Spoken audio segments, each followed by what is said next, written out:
iz koydum divarda qalan kölgə kimi. Mən sustum, sən bildin, dilimdə qırıq bir an kimi. Səhərdən axşama eyni stəkan, eyni dağ. Gülüşün gəlib keçir köhnə bir qapıdan inan. Mən əyildim, qırılmadım, səni içimdən silmədim.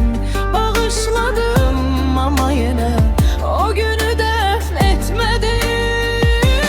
Bağışlamaq unutmaq deyil, bağışlamaq içimdə qalır.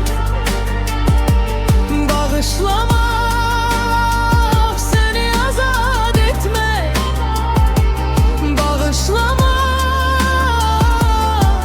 məni yıxmır.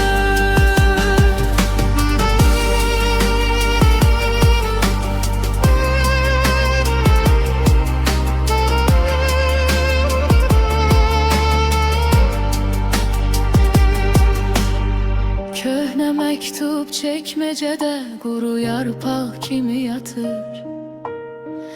Adın düşür dilimə, dodağımda dadı qalır.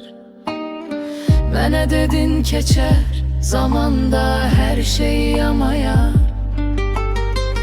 Amma bəzi çatlar var, heç bir əl ilə dolmur yar. Mən əyildim, qırılmadım, səni içimdən silmədim. Bağışladım ama yenə o günü dəfn etmədim. Bağışlamaq unutmaq deyil,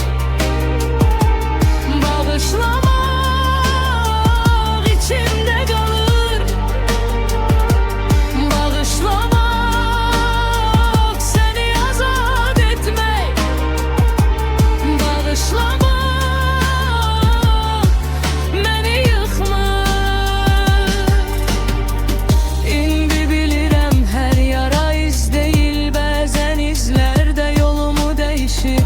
Sənəyə verdim amma qapı bağlandı, qəlbim sağaldı, sadəcə yaddaş qaldı. Bağışlamaq unutmaq deyil,